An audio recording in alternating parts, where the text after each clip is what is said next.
Hello, friends. I'm so glad to have an opportunity to make this little update on the whole situation, our family, ministry, and our political situation in Israel. So, I just want to say that the whole situation influenced our congregation and our families. Our son actually was 16 days in Gaza. Now he's at the base and is waiting for going to Gaza again. They probably will make some rotations with other units.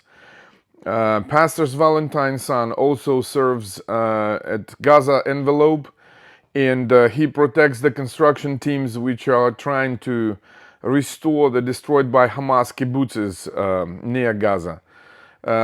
Two more guys. Our son-in-law is up north near Lebanese border. Currently, we have only like we call it ping pong fighting. Like they send rockets, we send our answer back to destroy them. So currently, no war, just a conflict over there.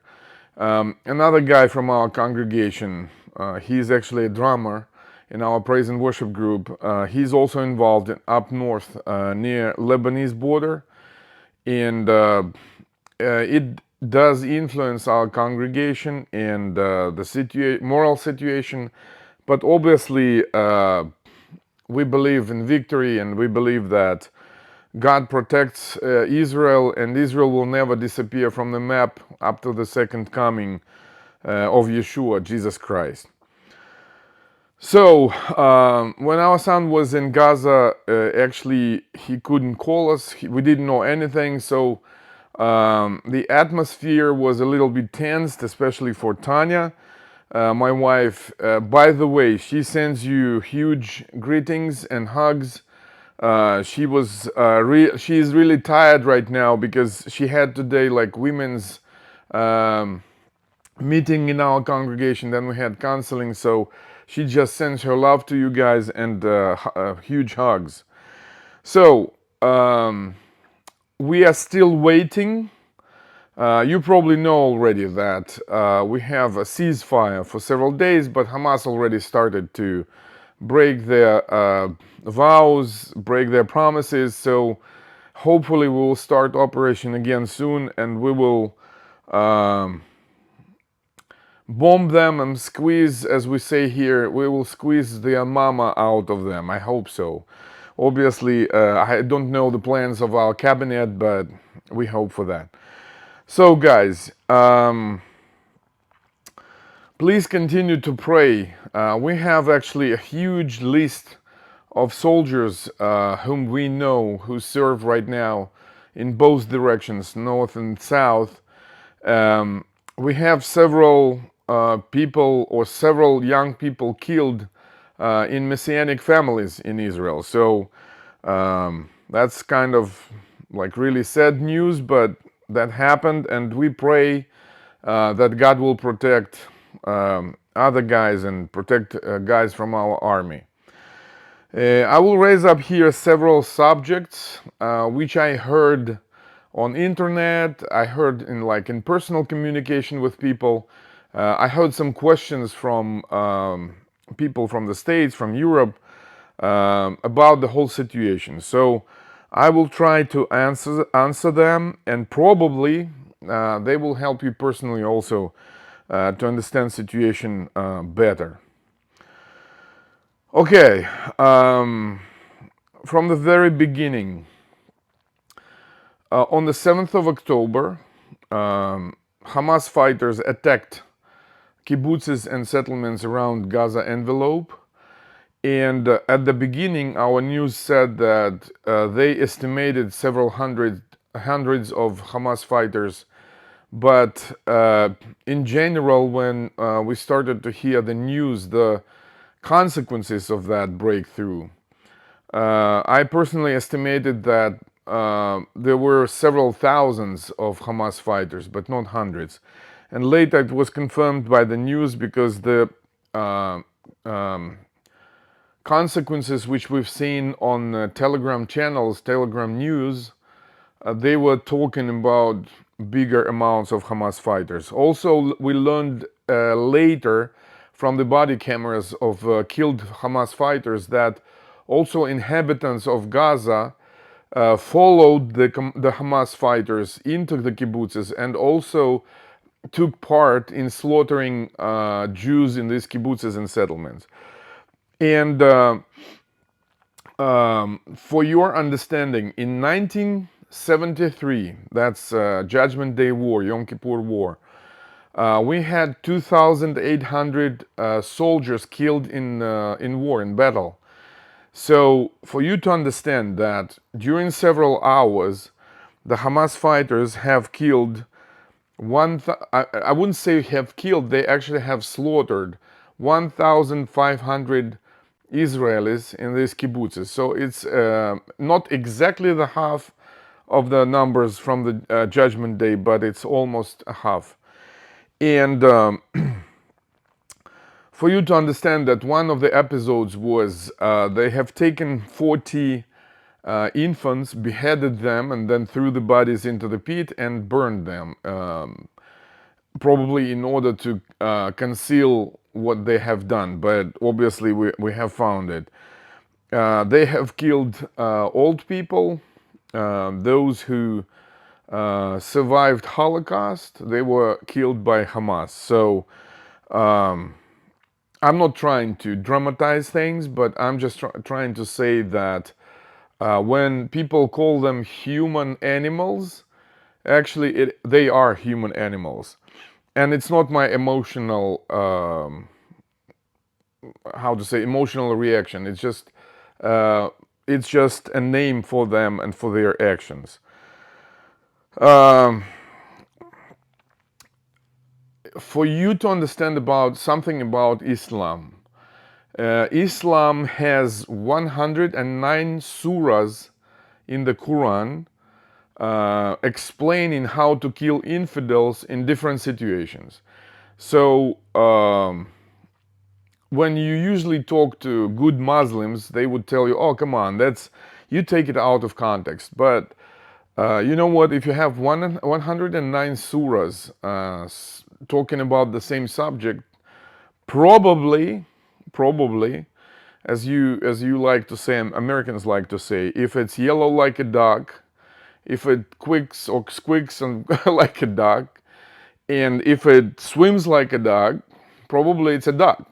So um, actually, Islam is about slaughter, murder, death, and killing of infidels. And actually, it's not a secret that the major targets of Islam are Jews and Christians. Okay, so we have, actually, we had 239 people captured in Gaza. Today, we got 13 of them um into Israel, but again, Hamas actually promised to give us like 50 people. They gave 13, and now they actually refuse to continue to give captured people. So, as I already have mentioned, that we need to start again the operation annihilating Hamas. On the 7th of October, 332 members of the security forces were killed. But they didn't give their life for nothing. Every one of them have taken. Every one of them has taken from 3 up to 5 Hamas fighters. Like, I mean, they killed and took with them to 72 virgins. Actually, when Israel kills Muslims, we do them a great favor. We send them to 72 virgins, we send them to better life, we send them to meet Allah. So I don't understand why they are so frustrated when we kill them, because actually we send them to a better life. You can use this argument to crazy people who are frustrated that we kill Muslims. We do better for them, okay? So, and by the way, if a Muslim is killed by a woman, then that's a dishonor. here I would agree, because a lot of our women soldiers who died or who were killed by Hamas fighters, they also took with them from 3 up to 5 Hamas fighters. So these fighters were dishonored because they were killed by Jewish women. But it's okay, we don't care too much about that. Okay, who stands behind the whole situation in Gaza? At the beginning of the whole war and the whole conflict, our authorities were kind of shy to say the truth. But when the truth about slaughtered people or slaughtered Jews started to come out, so now we openly say on our news that it's actually Russia, Iran, and China who stand behind the whole situation of Hamas. And here I should tell you guys that Russia is a bully, okay? And you should or you have to deal with them accordingly. The sad truth is that when they started a war against Ukraine, the whole world and the whole, like, let's say, Western leadership, and I'm not saying only about United States right now, like, it's the whole bunch of the countries, showed indecisiveness and showed fear. They showed doubt. And I'm telling you, when the bully feels doubt, fear, indecisiveness, he multiplies his efforts to attack people. So, unfortunately, because of the indecisiveness of Western leadership to give Ukraine necessary weapons from the very beginning in order to put Russia on its place, now you will need to give money and weapons to Israel in order to stop Hamas and Hezbollah and Iran. And the conflict actually became bigger because the bully at the beginning was not put down, was not quenched. And unfortunately, I'm going to politics, but the situation which happened in Afghanistan several years ago with the States. And again, guys, understand, I'm not judging, but I'm just saying the facts. Middle East doesn't forgive weaknesses. And when United States left Afghanistan in the way they did, it was a huge signal to Russia to start attack on Ukraine. It was a huge signal about the weakness of Western leadership, and it was a huge signal also to Iran and China. So now we have what we have, and I hope that it won't grow bigger. But currently, we just see that the situation is not finished yet. The war in Gaza is not finished yet. Hezbollah continues to fight or to actually to fire rockets on Israel. So we are trying to quench bullies right now from both sides.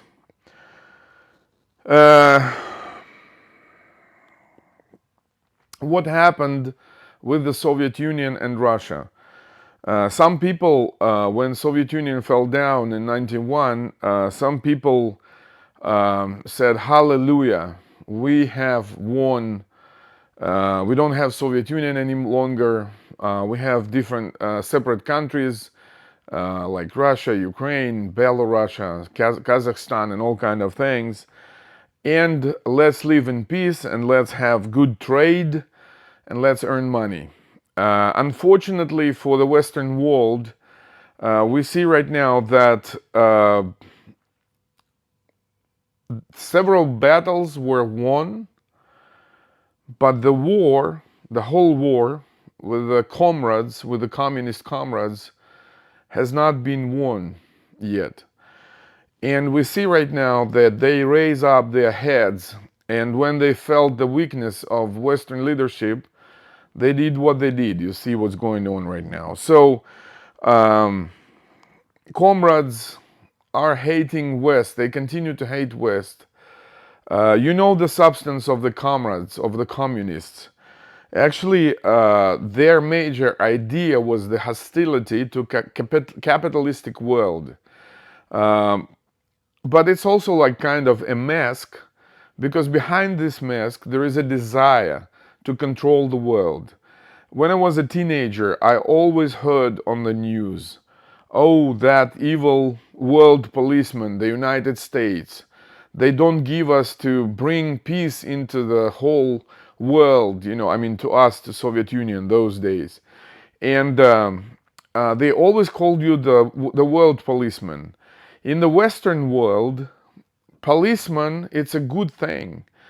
Policeman punishes the evil deeds and the evil guys, and controls the order. That was what was U.S. doing through the many years. Obviously, I understand that it's not like you're not a perfect country. I'm sorry, and you were not probably the perfect policeman, but you were a good one, and you were keeping some kind of world order. And now, Soviet, or not Soviet Union, actually, Russia, China, and Iran are trying to remove your authority and control all over the situation. And they want to change the world order in order to control the world instead of United States. Okay, I hope I don't bug you too much with the politics. I want also to answer the question on the question of genocide. I hear a lot right now on the news that pro-Palestinian activists, they shout and are saying things about Israel doing genocide towards Gazans. For those who believe in Jesus Christ, for those who believe in the Bible, I just want to remember that there were 7 nations in the land of Canaan, and when God brought Israel, the nation of Israel, to the land of Israel, or land of Canaan of those days, He said, you will need to destroy 7 nations. You will need to annihilate them and drive out them from the land. So only God knows how many complaints were um, told by all these witnesses which experienced Israeli forces driving them out from the land of Canaan. But the reason why it is happened is written in Deuteronomy 9:4-5. I want to read it and you will make your own conclusions. Do not think in your heart, after the Lord your God has cast them out before you, saying, because of my righteousness the Lord has brought me into possess this land. Has brought me in to possess this land, but it is because of the wickedness of these nations that the Lord is driving them out from before you. It is not because of your righteousness or the uprightness of your heart that you go in to possess their land, but because of the wickedness of these nations, that the Lord your God drives them out from before you, and that He may fulfill the word which the Lord swore to your fathers, to Abraham, Isaac, and Jacob. Those who think that Israel is better and these guys are worse and things like that, no, God actually answers that question. He says it's not because of your righteousness, no, but because of the wickedness of those nations. And I am telling you, the things Hamas has done to the Jews in these kibbutzes, they are wicked. This is pure evil. This is a behavior of human animals, as I said. And actually, you have to understand that for Islam, this is normal. No Islamic leader, there's no Islamic leader that came to some kind of BBC or Sky News or whatever news, and he never said, oh, what Hamas did, that actually contradicts Quran, that contradicts our Islamic theology. Hey guys, it doesn't, because Quran speaks about murder, okay, and legalize murder of infidels. So you have to understand that. But because of the wickedness of these nations, God has brought Israelites to destroy the nations, 7 nations. Was it genocide? Hey, ask God, was it genocide, or what kind of word was given to that? But I will tell you my personal convictions, okay? God has taken Europeans to Southern and Northern America to destroy American Indians nations because they were severe idol worshippers, including bringing human sacrifices. God hates that, okay? And that's why he took Christian nations, and probably you will say, oh, come on, they were Catholics. They were not so Christians.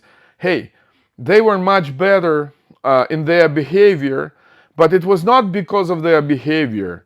It was because of the wickedness of the nations which lived in Southern and Northern America, those Indians who sacrificed humans. And when Europeans came and they destroyed these nations, actually human sacrificing was stopped. One more thing I want to say about white guilt. What I also hear a lot on the news and on Facebook, white guilt, especially in the States. I want to tell you guys, I want to read it first and then I will tell you something. Africans blame white Americans for human trade. Probably they have never really studied the history. A majority of the humans for slavery were captured by other African tribes and Muslims who occupied all the northern Africa to that moment. You know why black people of America never blame Muslims? It's a very good question. Why they never blame Muslims? Because they are afraid of them. Because Muslims can literally slaughter you for blaming them or Muhammad. But if you're seeking for justice, for human trade and white guilt and things like that, then you have to be just up to the end. You have to investigate the subject, who was trading these slaves from Africa to white Americans. And you will discover that actually a lot of your own brothers from other tribes made good money on you, selling you to Americans. And Muslims who were catching Africans to sell them to Americans. Okay, so if you want to be just, then be just up to the end. Okay, because it's really important not just to shout on the news and blame everybody, but to understand the history, what was happening there. Okay, two-state solution. That's another shout on the news and all over social media. First of all, I want to ask you a question, like those who believe in Christ, Christians. Should a Christian support the creation of another Muslim state, people of which desire to annihilate the Jewish state? That's a question. Christians who support two-state solution, they probably don't realize that they support actually the creation of another Muslim state. And Islam, you want it or not, it's a deceitful religion, deceitful philosophy, which legalizes murder of infidels and actually legalizes criminal acts and stuff like that. So it doesn't have Judeo-Christian virtues. It has virtues of killing, deceiving, all kind of things which actually are connected with the kingdom of Satan. Bad Muslims, good Muslims, it doesn't matter. If they don't accept Christ, if they don't repent of being Muslims, they will go to hell. And you have to say it to good Muslims or bad Muslims, it doesn't matter. And in the eyes of God, they are Muslims and they are not Christians. They have not accepted the sacrifice God has sent to the humanity, so they will die. They will die in hell. And the second thing, that people who promote two-state solution, they don't understand that if we create a state, not like territories or Gaza envelope, if we create a state and this state attacks us, and we know for sure it will attack us at some point, it will trigger probably the Third World War, because then it will be a state, and then Iran and other countries will contribute in protecting it, fighting with Israel. So those who demand two-state solution, they probably don't understand the reality which will happen in the Middle East if the state appears. Who are the people who call themselves Palestinians, guys? Um, it's difficult historical algorithm, but I will try to explain it. You all remember the biblical Philistines, those who actually invaded the land, and they came. The Bible tells they came from Crete, from Europe, and they invaded part of the land at the southern part of Israel, actually where the Gaza envelope is. So, what does the word Philistines mean? Um, in Hebrew, this word is plishtim, and this word means invaders. So it's not the tribe, it's not the nation. These are the people who came. They are called also like the sea people, who came from the sea. They invaded the land and started to live there. Uh, the historical fact is that Babylonian Empire has destroyed and killed lost Philistines. They don't exist anymore. The scientific archaeological digging confirms that, according to DNA, all the Philistines, biblical Philistines, they were from Europe. They were not anyhow connected with the Arab nation, which speaks Arabic language. So, when Jews were fighting with Romans, I'm jumping several hundred years ahead,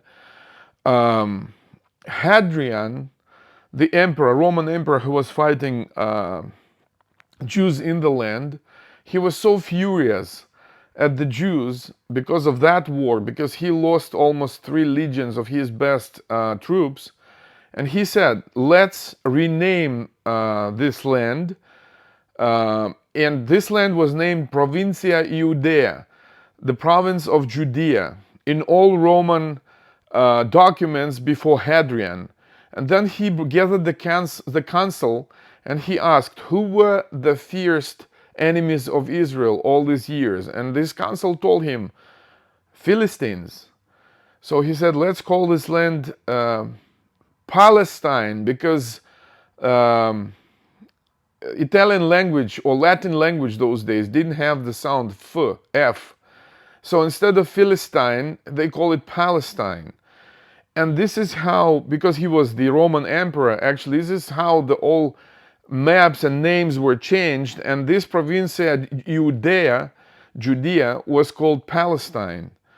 Through the years, the land was called Palestine because Romans were